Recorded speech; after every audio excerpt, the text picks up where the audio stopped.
We're here with a special edition of the I Hate It Here podcast. If you have been online in the last few days, you might have seen my face on a New York Times article under the word miserable. And I even put on my special I Hate It Here hat for today's episode because we're going to talk about it. We're going to talk about the commentary online that we have seen with the release of this New York Times article about why everyone in HR is so miserable. And joining me today is my friend, Rebecca. Rebecca, do you want to introduce yourself? Yes. Thank you so much for the opportunity to talk about this. I'm the Chief Customer Officer and co-founder at SkillCycle. My background's actually in HR. So I spent like 10, 12 years in the HR space and worked a lot in talent acquisition, learning and development. I was a head of people and culture. And it was around, I think, 7 or 8 years ago now that I quit my HR job to co-found SkillCycle. And a lot of it was fueled by a lot of things that I sort of saw in the article. So I'm very excited to kind of talk about like the reaction that we're seeing here, how people can sort of channel this energy into other things, but really kind of do a deep dive in what's getting everybody so reactive to this. Yeah. Okay. So the article was titled, "So Human Resources is Making You Miserable," which I thought was a very interesting title. I mean, as somebody who writes subject lines for a newsletter that I want people to read, there is an art to getting people to click things. And boy, oh boy, did this headline get a lot of people to click it. And much to my surprise, when I logged on to LinkedIn, I mean, like I knew this article was going to be out there, right? I'd been contributing and talking to this journalist for months about the article. I'd been giving my feedback and direction on where I think it should go. Ultimately, he wrote the article he chose to write. None of my business. I have some lovely quotes in there if you want to read it. There's a picture of this hat too. But my surprise was when I logged in and I saw the commentary.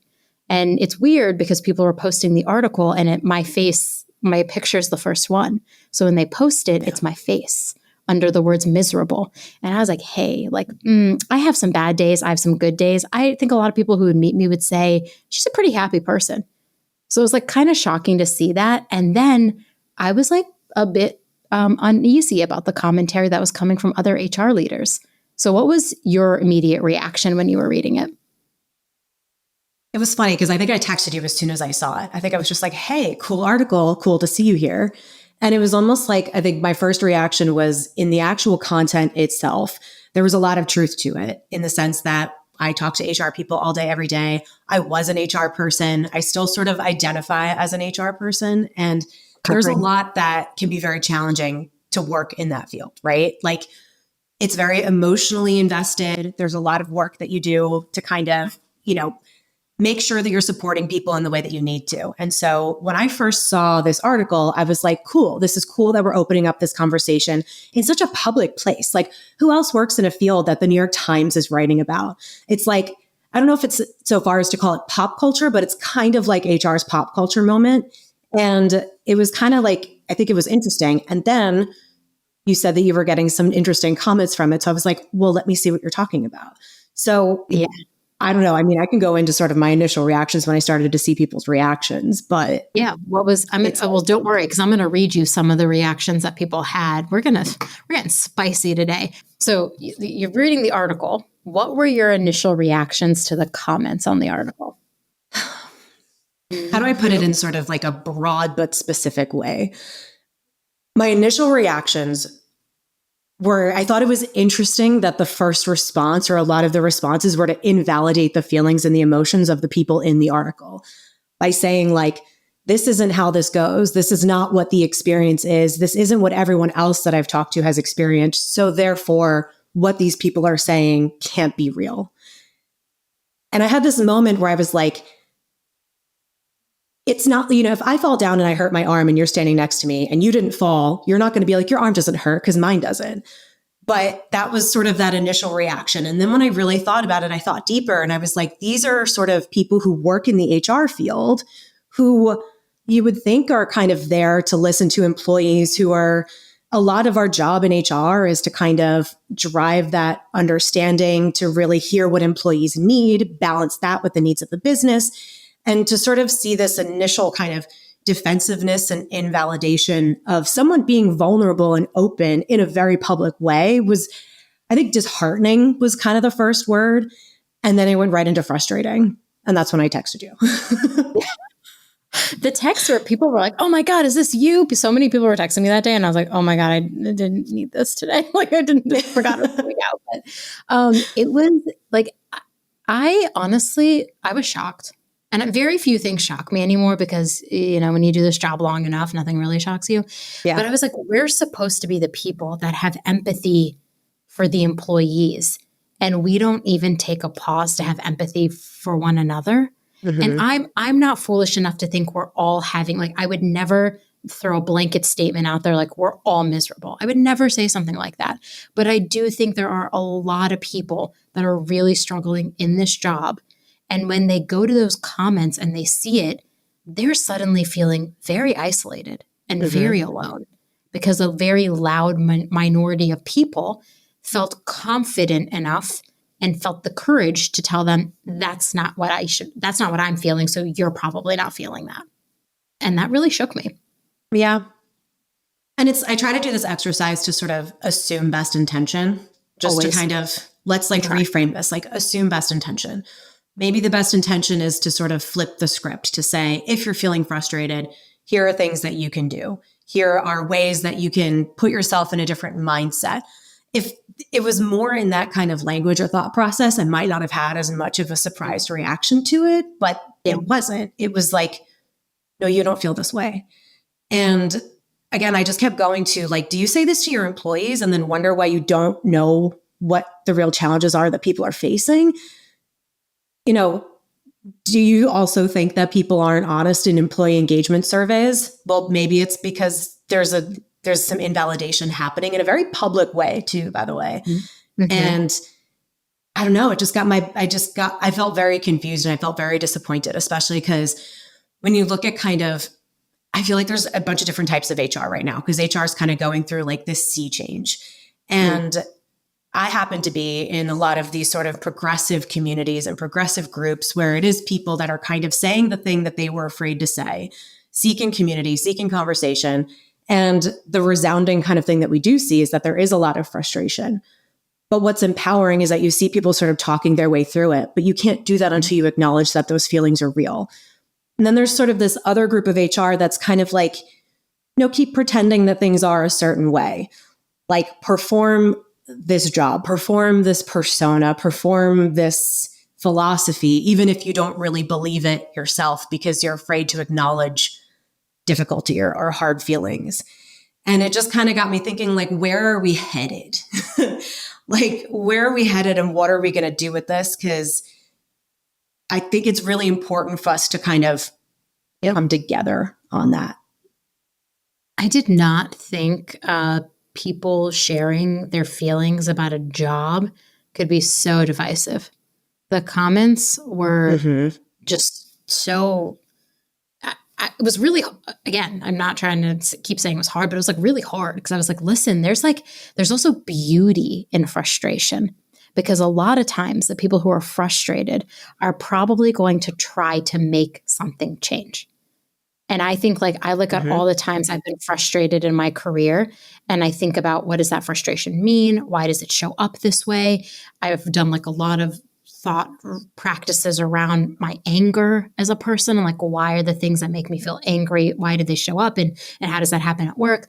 And I think a lot of it ends up motivating me to change something. And that is literally why I wrote, I Hate It Here. And I remember my CEO asking me, why would you want to call it that? And I said, it is a feeling a lot of HR people have, but because we're so public facing in the company, we're not allowed to express it. And what if we created a safe space for people to feel the way they want to feel and acknowledge those feelings, take hold of them, and then actually make change from the things that frustrate them? That's the part that excites me. Yeah. And I think that was the part so I tell people about your newsletter all the time. And when I first found it, I saw the title, I Hate It Here. And I was just like, yeah. And, I was actually talking to someone yesterday who, we've been connected for about a year or so now. We catch up every once in a while. And so I was asking her, I was like, how's work? How's things? And she goes, oh, I hate it here. Just without even missing a beat. And, I love it. There's all these reasons why, but it was just literally without missing a beat. And I'm like, okay, that's totally fair, totally valid. and she was working, she works for a different organization that has its own sort of challenges, but then we instantly segued into like, how can I relieve your burden? How can I make you hate it here less? Right. And, it's funny because sometimes when I agree with you that frustration can really kind of generate really good things. Like sometimes when we're too comfortable or if the current status quo benefits us a lot, we're not trying to think too much about how to change it. But it's when you are really frustrated that you can be honest with the problems. Because what do they say? Like the first step is admitting that you have a problem. It's okay to have problems. Like we're all paid to fix problems. That's basically what a job is. So pretending that problem doesn't exist doesn't really serve anybody, and it makes you less able to contribute to the solution. So I think what HR can be really good at is finding the problems, building enough trust to get to the bottom of what needs to be solved, and then problem solving to kind of get there. But by just completely not engaging in the conversation about the problem, it's like you're like, no. It's like you're just suppressing the emotions, suppressing the feelings, and missing a big opportunity to make it right, I guess. The commentary was so interesting to me too, because on what you were saying, like our experiences at work vary so differently based on our lived experience in the world. And so potentially some of the people who are saying they have not acknowledged frustrations, potentially they exist in a system where they're given the privilege to not have frustrations, or they're treated fairly without having to advocate for that, or they're given authority in a room simply because they exist. And I think that's the other part of that made it really hard, was like, you're telling me you've had no frustrations, but you're not me. And so many beautiful things are born from frustrations, like you were saying. So I think like even that lens of it, I went way too deep. Like I went way meta so fast because I was like, oh, these people they've either never worked at a startup, they've never worked for a bad founder. And then I start to ask myself like, or maybe they have privilege and have been given authority and autonomy, and their ride in HR hasn't been frustrating because they haven't had to advocate for the respect and authority that they deserve. That was like a segue I went on where I was like, and then I started spiraling. Okay, but real quick, in a fun segment I want to call I Asked ChatGPT. So I asked ChatGPT, what inventions were born from frustrations? And I just feel like I have to share some of these because I'm like fascinated by this. Okay, ready? And obviously I asked ChatGPT, let's be very clear. We all know ChatGPT isn't 100% clear. It can make mistakes. So please take this with a grain of salt. If I'm wrong, I would love for you to DM me and tell me ChatGPT was wrong about inventions born from frustrations. But the first one was the Post-it note. Apparently, Spencer Silver, a scientist at 3M, was frustrated by his failed attempts to create a super strong adhesive. So instead, he created a low-tech reusable adhesive. And that was actually used later by his colleague to create sticky notes for marking pages in his hymn book, which led to the invention of Post-it notes. Which is like such a ubiquitous thing too. Who hasn't had an experience with a Post-it note? I mean, Carrie Bradshaw's broken up with on one, so right. I'm sorry, don't hate me. Like if we're gonna quote things, that's such a universal thing. That's just a Post-it note reference in my head. I'm like, I can never not think of how she was broken up with on a Post-it note. Okay, another one, which I thought was really interesting, the windshield wiper. Mary Anderson invented the windshield wiper after observing drivers having to open their windows, stick their heads out to see during a rainstorm. Her frustration with the lack of visibility in bad weather led her to design the first manual windshield wiper. Oh. And you know what's funny? It's like it's something that you just take for granted.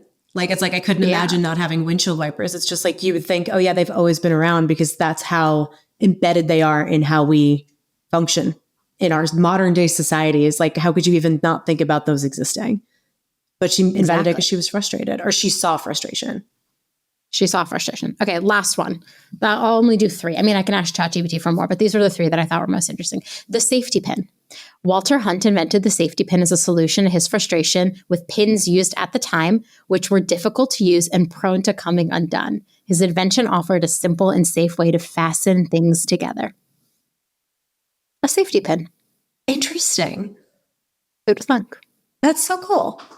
See, I think that's really cool because I like it when people take it upon themselves to solve a problem too that they're frustrated by, because there's also you can sort of sit there and just vent and let someone else solve it. But eventually, I don't know, eventually someone has to sort of step up, right? And I always think it's kind of like interesting, the stories of like inventors, like anyone who invented like huge things like the pacemaker or the safety pin. It's like all it took was that person to sort of say, you know what, I'm frustrated by this problem and I'm going to take ownership in fixing it, or at least play a part in it instead of just like letting someone else fix it and complain about it. Which is why seeing people be like, I don't have those frustrations. My first thought was, what are you doing day to day then? If you're in HR and you're not frustrated, what are you fixing? Are you just like running performance management to run performance management? Lord knows I don't think I've ever encountered a problem that has not at first frustrated me. And that is why I've tried to solve it. Yeah. Yeah. I think it's fair. And it's funny because it's almost like in those cases, it's like if you are doing that, then that's where the discredit from the profession kind of comes from, because HR is frustrated, but people are also frustrated with HR. And HR has been a punchline. I mean, watch The Office, like Toby, he was a punchline. Literally everybody hated him. And that's kind of the thing that, we could either be the Toby who's just trying his best, but no one is taken seriously, or like we can really kind of drive a lot of, I don't know, respect to the profession if we actually solve problems or help employees in the way that it makes them feel, or that it makes them feel seen, and it makes their experience at the organization more successful, because then that's going to make our experience as companies employing them better, right? Yeah. And then I was thinking about the fact that like on LinkedIn, there was this study that people, what job function was like changing jobs the most, and it was HR. And I was like, come on, let's like think about that. Like if so many people are changing jobs in HR because it's not going great, like maybe there's something to say to the 3 people who are in the article that are saying, yeah, this job can be miserable. And I even said on LinkedIn, like, until the miserable days outweigh the good days, I will keep doing this work. But it is so unrealistic to think that there isn't something really hard about this job. And I think the other piece of it is, I don't think a lot of people really understand the extent and the scope of this job and the emotional labor of this job too. And like, listen, there are bad HR teams out there. Every time I see someone on Twitter that's like, HR is not your friend, I got fired for going to them, I'm like, bad HR team. That's a bad team. We want there to be more good teams than bad teams someday. So I empathize with the employees who hate HR. And if HR has treated you badly and you're listening to this, I will just apologize on behalf of them, because I have been also treated badly by HR and I'm in HR. So there's like something to be said there. But I think the being miserable and people being like, you should be happy, I'm like, get out of here. Get out of here so fast. Was my tangent. Okay, hold on. I want to read you, and in the next segment called I'm going to read you comments. I don't know why I'm on like a segment kick today. I want to read you some comments that were made on some popular posts. And then I want us to like talk a little bit about, why people were making these comments and like what the top post was. So I think some comments that people have made. Someone said the issues in HR are systemic and have yet to materially change. HR thought leaders are very much disconnected from the front lines of HR where culture is created. Additionally, HR has a very real diversity issue in which the same voices from the same people get elevated despite not contributing anything new or innovative to the industry. Yeah. What do you think? I mean, yeah. There are a lot of systemic challenges within HR and because there are a lot of systemic challenges within our society and within our organization. It's not just with one department or with one group of people. It's everywhere. And someone who sort of thinks that it's only existing within one team or one department is kind of missing the bigger picture of the entire thing. And it is unfortunate that more voices are louder than others. And it's my biggest fear as a founder who doesn't work in HR is to be that thought leader that's saying things that are sort of out of touch. And it's why being very closely tied to customers and also working at a company where we have employees is a good sort of way to sort of keep the pulse of what's actually going on in organizations. But it is kind of, You know what it is? It's almost like it's disappointing that there's this conversation about systemic challenges and making it seem like it's just on HR at the same time that certain organizations are completely eliminating programs that actually support diversity, equity, and inclusion, which could actually change that everywhere, not just in HR. Mm-hmm. Mm-hmm. It's almost as if there's a strategy for that, but I don't know. I think I've said this so often on the podcast, but I think it's worth saying again right now. So if you've heard me say this before, I'm sorry, but I'll say it again. The problems and situations you encounter at work mirror the things that are happening in the real world. Mm-hmm. And so you can't create this like magical environment at work that isn't impacted by things happening in the real world. And things in the real world like systemic racism exist. And when they exist in the real world and there's a system of unfairness, eventually that will manifest in your workplace. Despite all of us trying, despite all the work that is done by so many thoughtful DEI leaders, it still happens in the workplace. And so I think this part about thinking systemically about the problems, the systemic issues that we are having, I also think it means thinking about the world outside and how the world outside is mirrored in your organization and what you can do in your organization to provide the most equitable experience. Yeah, I agree. Just tough. And like, it can be tough it can be tough, I think, for leaders to understand that because there's sort of this tendency to want to compartmentalize, to sort of say, well, the outside world is the outside world. The work, our work is here. These things aren't necessarily related to each other. And if that's the way that it is for you, then good for you. That's great that you can compartmentalize that way if that's what you need to get through your day to day. But that's not how it is for everybody, especially for the people who are the most affected. It's like when you're really affected by things going on in the world, whether it's an election or whether it's in just global political events that are unprecedented times, right? If you are affected by those, which most people are in some way, you don't get to turn that off just to do your job. And if you do, then you also need a place to balance that out and a place that sort of at least sees and acknowledges that these things are happening, or you're going to burn out. You know what burnout is? It's when you put on too much of an act for too long and you become exhausted by living your life as someone who you're not. That's a huge cause of burnout. And compartmentalizing in that way can actually fuel a lot of that. And a lot of the frustrations that you see from employees with HR is actually rooted in the frustrations in these responses to to this article. Most people are frustrated because they don't feel heard. They don't feel heard and they don't feel seen and they don't feel acknowledged. So it's like, why are we working so hard to keep doing that? I think it's because it's harder for us to open up to someone else's perspective and to do that emotional work, to understand each other better, to help each other feel heard and then do something with that, Yeah. Yeah. I mean, it's very real. Also, Rebecca she had not read these comments before I read them to her. So she's like live reacting right now. Let's like give it up to you for me reading her comments to you. Okay, hold on. I'm going to try to find some more. Let's see. Someone said, while HR does come up with its fair share of challenges, the idea that everyone is fed up with HR doesn't align with my experience either. In fact, I found that many HR professionals are deeply committed to making a positive impact in their organizations, even amidst the difficulties. It's a demanding role, but it's also one of the most fulfilling when you can see how you can influence the culture and well-being of an entire company. The narrative that everyone hates HR seems like a skewed portrayal. There's a lot more respect and appreciation out there than this article suggests. Okay. Right. What I don't get is what I get is why it has to be an either or. Like, why can't it be a both and? I mean, if that's not your experience, that's great. Like, congratulations. If that's not your experience today, maybe it will be your experience in a year.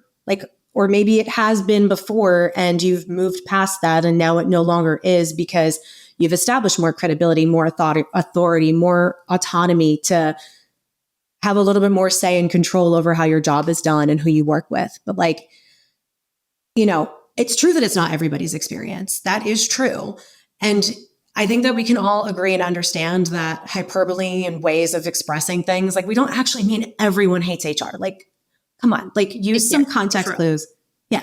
Like, it just feels like it's nitpicking on one word just specifically to undermine what someone is saying, and therefore completely missing the point of what they were actually trying to express. So it's like, okay, sure, not everyone hates HR. Not everyone in HR is miserable, but that doesn't devalue and invalidate the people who are. And sometimes that's how you want to express it. Like, there's ways that we express ourselves as people. And then there's ways that we respond to those things too. Like, I don't know, good for you and good for them. I'm glad that they have that. And I think like, it's really funny because I talk to my friends about this quite a bit, and I'm like, hey, do you hate HR? Like, I'll ask my friends, like, do you hate your HR people? And a lot of them are like, yeah, they suck. That's, I would say like 95% of the responses I get from my friends are like, yeah, I would never go to HR for that. They're awful. And that makes me so sad because this job, like she said, is super fulfilling. When we're able to do it right, I feel so full of joy. Yeah. But I am sure there's like 5 or maybe 10 or maybe 20 people out there who hated when I was their HR leader. Like, that's probably true for certain reasons beyond my control.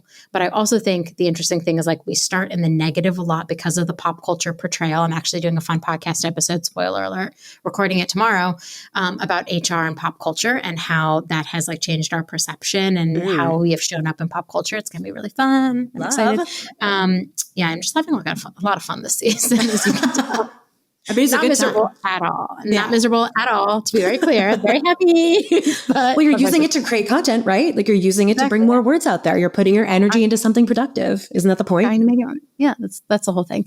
Okay, but one last thing, I want to go back to this, and this is how like my ADHD brain works sometimes.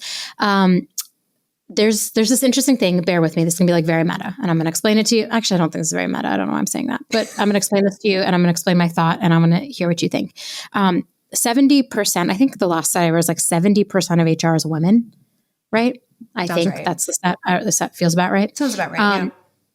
And I think, God, there's something interesting to say here. I'm trying to put the words together correctly because I'm literally doing this live. We have demonized anger and frustration for so long, and we've especially demonized it, I think, for women to feel that way. I feel like we have been told that we need to show up and be polite and be kind and be courteous and not raise our voices and be ladies. And I think somewhere along the line, anger got a bad rep.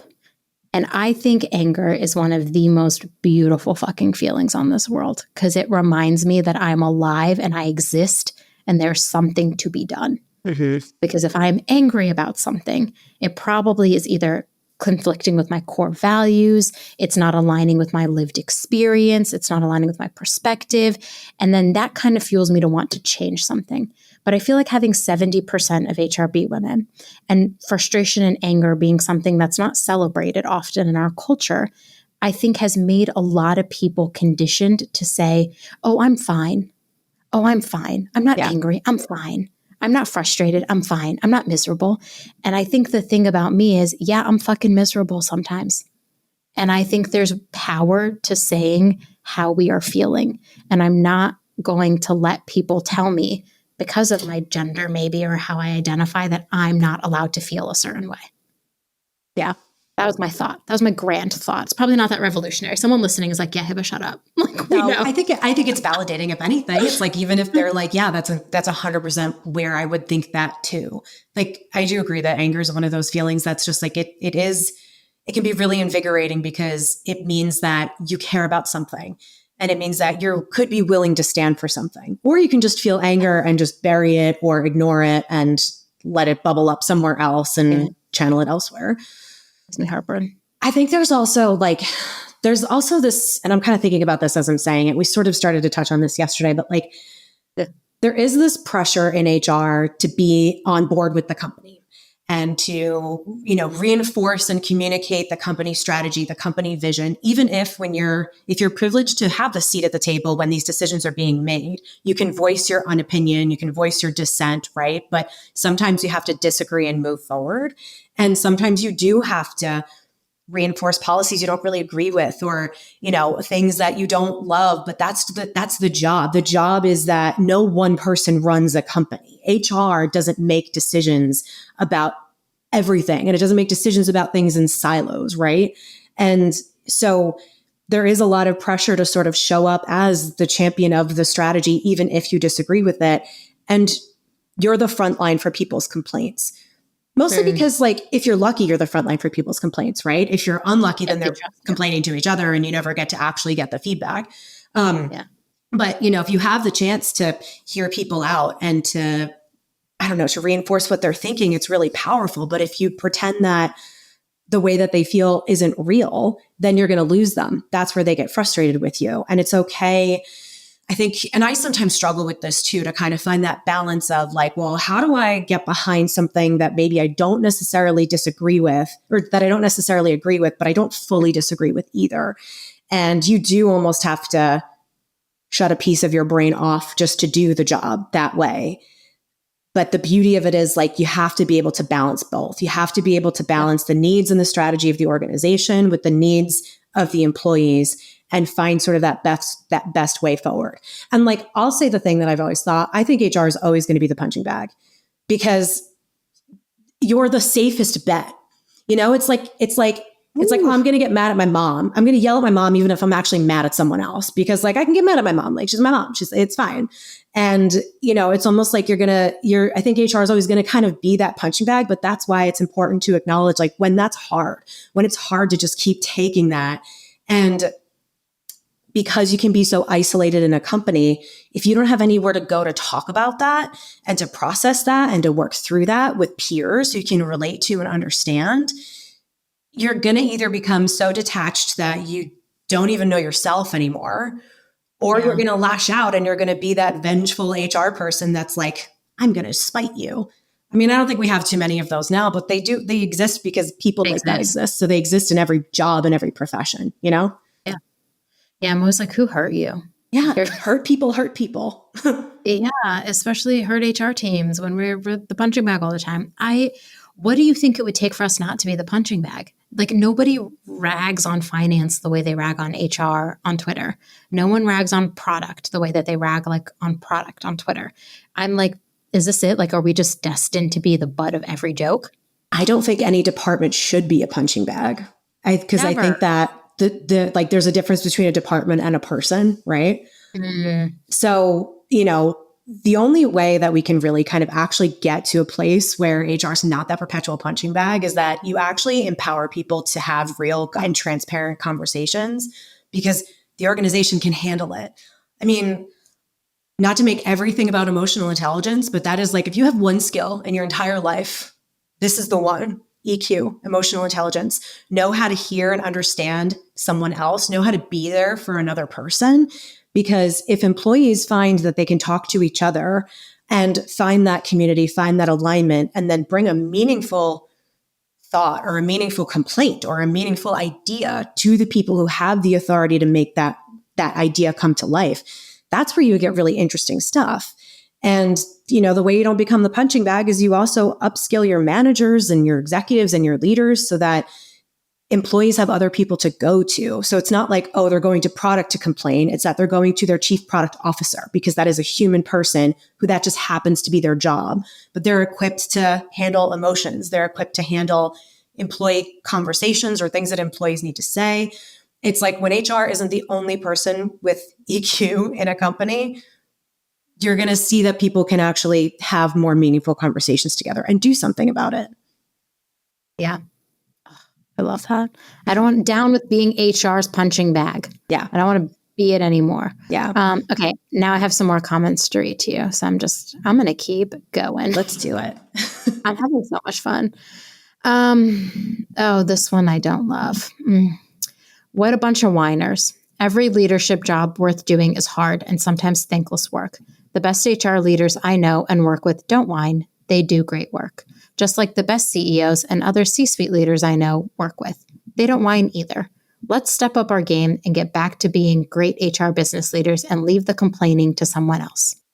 I don't think that even needs a response, honestly. I just want to be like, maybe they don't whine to you because you've made it clear that it's not a safe place to whine to. But that right there. The other thing that just clicked in my brain. I'm firing off cylinders today. Like, what was in my coffee this morning? I'm really into it. Okay.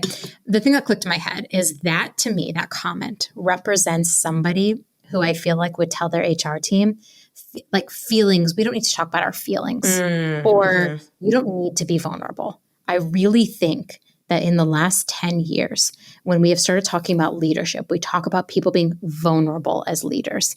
And I don't think me airing my frustrations is complaining. If I'm just showing up every day and I'm yapping and complaining about the same damn thing and I'm doing nothing about it, sure, call me a whiner. But if I'm expressing that I am feeling strongly about something that I don't like, I don't understand why that, again, gets such a negative rep. But that comment just reminds me of somebody who would say, like, who doesn't believe that leaders need to be vulnerable. Yeah. And I think the greatest lesson we've learned is when leaders are vulnerable, they create more psychologically safe environments for their team and their employees and their coworkers and their peers to also say, hey, I'm experiencing something terrible too. Yeah. And it's also giving, like, it sounds very out of touch because when we look at kind of, you know, when you look at the workforce today and you look at the up and coming workforce and where we're headed as a society, as we hire more Gen Z, as we millennials age, right? And as we become managers and move higher up in organizations, you know, millennials were always made fun of for having, you know, all these expectations and feeling so entitled about, you know, getting paid for the work that they do. And there's just this new expectation between where people are kind of up and coming in the workforce compared to what it had always been. And, you know, I think that there are some people that are having a hard time acknowledging that and processing that and knowing how to handle that and how to show up as that vulnerable leader. Yeah. I think it's also like I don't know, if we are expected to basically work 24/7, even if we don't actually, right? But most of us, like, we're available on our phones or we can access email on our phone, or there's just so many different ways. It's harder to turn off work now than it ever has before. So then that means it's harder for us to turn off life when we're at work too. And, you know, that means that sometimes you're going to have something that you need to whine about or complain about because you need to express it and then see if you can do something about it. But I don't know, it just feels very out of touch to say, no one's whining, don't talk about it, just do your job, which is kind of the vibe that I got from that comment. It's so disconnected. It's like my favorite when they show, like, I just relived the story the other day. I'm sorry, this made me laugh because I relived it up with my friend the other day. It was such a fascinating experience. She and I were on this HR team. It was a really tough time. I don't want to give specifics because, like, I don't want to get into it. It was a really tough time. We worked really, really, really, really hard. And at the end of the year, like, it was a year. It was a year in which HR was asked to do more than ever before. That's all I'm going to say. And at the end of the year, the company was like, we had record-breaking profits this year. We did so great. And to show our appreciation, we're giving all of you a $1,000 bonus. And that was like, that's a lot of money. But I got the message and I was like, you might as well just have punched me in the face, honestly, because I literally went above and beyond this year. It was an unprecedented time for HR. And you're just saying, here's some money and a bonus. See ya. And I think, like, I was reliving that with my friend recently because we were both talking about it. And I was like, wow, I, like, really did not respond well to them just giving us a blanket bonus to everybody, despite it being a year in which HR took on more than ever before and faced some times that were the very first unprecedented times. And it was really rough for a lot of people.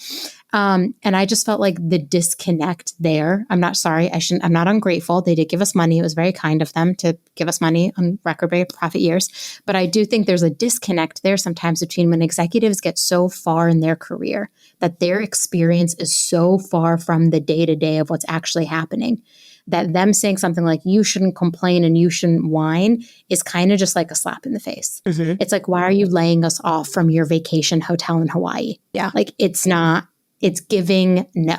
Yeah. Yeah.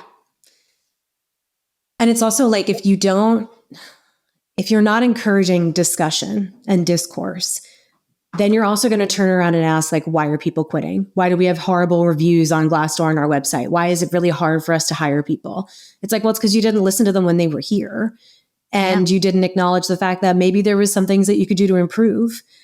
And I think, something about kind of when you're putting in more than ever before, and you're really going above and beyond, and the bonus isn't equitable or the reward isn't equitable, that's where you can get that completely valid, frustrated reaction. even if you can also say it's better than nothing, it's still nice that this was here. It just wasn't the right way to do it, or it could have been acknowledged a little bit differently. And there's also, I mean, there's something about HR that I always kind of, I'm a Harry Potter person. So like, I always kind of compare it to like, we're house elves. So it's like, you only see us if something's wrong. but like when things are good, you don't even know that we exist. So it's almost like if we're not talking about, if we're not sharing where we do struggle, even when we still do things really, really well, then our work isn't seen. And so therefore our rewards aren't equitable and they are disappointing. And I'll be honest, I don't always even know like what the best way to do that is, right? Like maybe it's like communicating wins at the same rate that we communicate frustrations, or just being more open about how HR success is measured and what HR does. Like I had actually the funniest thing, I think we talked about this. I was talking to someone who they're a player coach. So like they manage a team, but they also have individual contributor work. And they said that managing their team feels like it's a side hustle. And, we were talking about it in the context of performance management and like, how are you kind of managing the performance of your employees and giving them development resources and helping them to do their job? And they're like, well, managing my employees really feels like a side hustle because my goals are weighted based more on my individual contributor work than on how I show up as a manager and as a leader to my teams. And I thought that was so true. I was like, that is I've never heard it put like just that simply, but that's where like, and performance management is usually a huge initiative that HR does, right? So it's like a thing that's our whole purview, or a huge part of what we do is seen as a side hustle to the people that are crucial to it being successful. And I don't know how to I have ideas of how we can make the people management piece of it less of a side hustle. I think it's rewarding and incentivizing managers showing up as managers and not just as individual contributors. But there was just this component where I'm just like, it's always going to be hard until the work that we do is seen, validated, and relevant and rewarding to employees and managers too. It's like, it has to kind of come together, Yeah. I'm dying at the side hustle comment. Yeah. I was like, wow. I was like, that's honest. That's real. Yeah. I feel it sometimes. Wait, this is not to do anything with HR. What's your Harry Potter house? What house are you in? I'm a Ravenclaw. I feel like I could have guessed that. Do you want to guess my house? I feel like you're a Hufflepuff. I am. I knew it. Despite taking this quiz 1,000 times, first of all, I would just like to also publicly state I do not agree with a lot of the things that J.K. Rowling is doing in the public right now. Agreed. I will leave that behind, but I do love the story that she wrote, and I find it really hard to divorce her from the art, but I did love Harry Potter growing up, and it was a formidable part of my childhood. Same. And I am a Hufflepuff, loyal to the day I die. If my friend hates you, I hate you. If you hurt my friend, I will hate you forever. Mm-hmm. I'm working on that in therapy, actually. I don't think my therapist really loved me rolling in and being like, my Hufflepuff loyalty is really getting the these days. It's like, let's explore why. About some real things. Okay. I'm trying to find one last comment that we can read and maybe just like, I don't know, analyze it, talk a little bit. Yeah. Let's see what someone said. There's a lot to pick from. There's so many. Do you have one? Do you have one that stood out to you that you were like, oh, I want to read this and get Hibba's reaction? I don't have any up right now. So like, I think there was one. Oh, there was one that he made a comment that was talking about how we have to be there and empathize for people in the same way that he was invalidating your perspective and what you were saying. I was like, do you have a mirror in your house, my friend? Because why don't you listen to yourself? But I don't remember what the exact quote was, though. Yeah. It was that, like, I mean, I read you some, but like there was also like a lot of weird toxic positivity too. Mm-hmm. Like I'm telling you, like people have a really weird reaction when I tell them the newsletter's called I Hate It Here. And they're like, but that's so negative. Do you know at least once a month, I get an email from someone that's like, I love your newsletter, but I hate the name. You should call it something else. And I'm like, well, didn't know I was taking feedback on that. Like, and I always reply, to be very clear. I always reply every time I like massage it a little bit, but I have a canned response sometimes too. I say, hey, let me explain to you why I called it I Hate It Here. Because I think it's a feeling that people really have. that people don't like work, either HR people or employees. And the problem is that by failing to acknowledge that something is not right, we won't change anything. And if you read the newsletter and get to know me, you would find that I'm like the most optimistic person, honestly, sometimes delusionally optimistic, as I have revealed over the course of this podcast. I'm delusional about where HR can go, but that's really fueled by the optimism because I feel like we have so much untapped potential. And I'm looking forward to a reality in which in the next 10 years, like more former HR leaders go off and create businesses. They go off and they build software that we really need because you intimately understand the struggles I'm having as an HR leader, whereas a lot of people who make software don't. Nothing against them. Thank you for making software. Appreciate you. But I prefer when the person has actually done the job and has made the software. And I feel like people are really struggling online where they're like, everything feels like it's an either or. And I'm like, y'all, there's room for so many opinions. Yeah. We can all have opinions. And just because I say I hate something does not mean I'm a miserable, terrible person. It could just mean I hate it and I want to make it change. Yeah. Yeah. That's what fuels me. And you know what? Hate can be a really good fuel in that context too, or frustration. It just becomes this thing that's just like, sometimes spite is another one. It's like, I'm going to do this thing that you tell me that I can't do just to show you that I can. And I mean, it's why I quit my HR job to start SkillCycle. Because I was like, I didn't love the relationship between companies and employees. As an employee and as an HR person. And I was sort of, I just didn't love, I just thought that there was I thought there was so much more that we could do better together. And I really wanted to see something where people could actually get just feedback that they wanted or feedback that they needed from the people who they needed to hear it from with action items to then go forth and develop different skills and learn different things. Who would have thought that'd be such a controversial thing, or that that'd be such a, something that, I think that it's kind of interesting because I've seen a lot of people going fractional. I've seen a lot of people quitting their HR jobs and going fractional or going into consulting. And that's their version of quitting and going out on their own. And so when I ask them how it is, or if I ask them why they do that, they're like, because I don't want to deal with these people anymore. I want to make money off of my skill set, but I don't want to deal with how I've been working with people to date in organizations. There's a different level of perception sometimes when you're coming in and you're able to sort of oversee things, knowing that at the end of the day, if this doesn't work out or if this contract ends at a certain time, you can go find something else somewhere else, if that's the best sort of way that you're able to get business and things that you're able to do. My version of going fractional was to start SkillCycle because I was like, I need to work with a lot of different HR people and be a better support system for them and build technology that they'll actually use. And I think I said this somewhere earlier in this conversation too. It's like one of my biggest fears is being too foundery about what we're building. So it's why we build, we get feedback from our customers, we get feedback from the market, we iterate, we tweak, we go. I never ever want to put something out there where your reaction is just I didn't ask for this. I've seen that before with something else. I've seen that before. It's so much software. Yeah. Okay. I have one last comment to read you. Okay. I'm sorry. I have to do it. I'm ready. I don't know if I want to end on this note, but I'm going to read it because I just feel like I should. This article is infuriating. Create value, and if you think you are not treated well, call it out without hesitation. No function is perfect, including the business areas we enable. Imagine if HR walked away.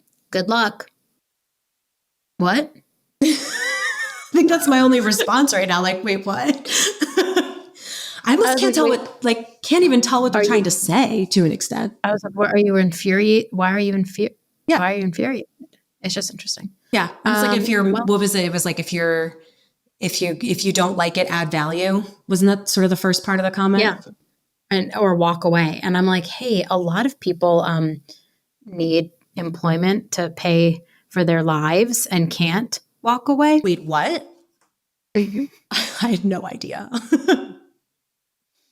I'm also sometimes worried that HR attracts a lot of people pleasers. So we're too afraid to say no to people. And I'm working through my own notions because I thought I was not a people pleaser. And then the other day I was like, oh my God, wait a minute. That's a people pleasing tendency. Why am I doing it? Mm-hmm. I was literally going to say recovering people pleaser over here. So yeah. We're working on it. Yeah, same. We're working on it. It's always work. I know. God, there's so much to unpack here. First of all, one, I just want to say thank you for joining me today. Thank you. But also being just a sounding board for me as I was navigating the last 24 to 48 hours and people having some very harsh opinions. I understand the article and the opinions were not directed straight at me, but it felt kind of lonely for a few hours, where people were just not accepting of the fact that we as HR are allowed to be miserable when we are. And sometimes that anger can, again, fuel, coming back to that same theme of like that anger can fuel a lot of things. And I would have felt incredibly lonely, honestly, without having you just in my texts and being so supportive and sharing your thoughts. So I just want to say thank you. I'm glad. No, thank you for that. I mean, I think it's like, I saw that and I was just like, this is someone who I know might need to hear something from someone. And I figured if you're fielding other responses or other things or other people, then I'm like, then that's great. But like, it's really hard to be the face of something too, because your face is the first thing on that article. And so I wish I had known. Yeah, that has its own like weight, right? It is I will just say, like, I know I'm a content creator. Like, I'm used to it, right? Like, my content's out there. But I think it was very jarring to like wake up and see a lot of commentary about it all over Twitter, and then to see my face and to see like very popular people with massive followings posting an article with my face, but then not spending the time to tag the 3 HR people that were quoted in it was also like somewhat traumatizing. I'm like, wait a minute, you're going to use my face, talk about something negative. And then, I mean, I understand I gave my rights to that picture. I'm not complaining, but I think it was just a learning moment for me personally as I'm like growing and doing this content thing. Yeah. I think it's like, it's also important. This is where I always say like community is a thing. It's just like, we have community within each other.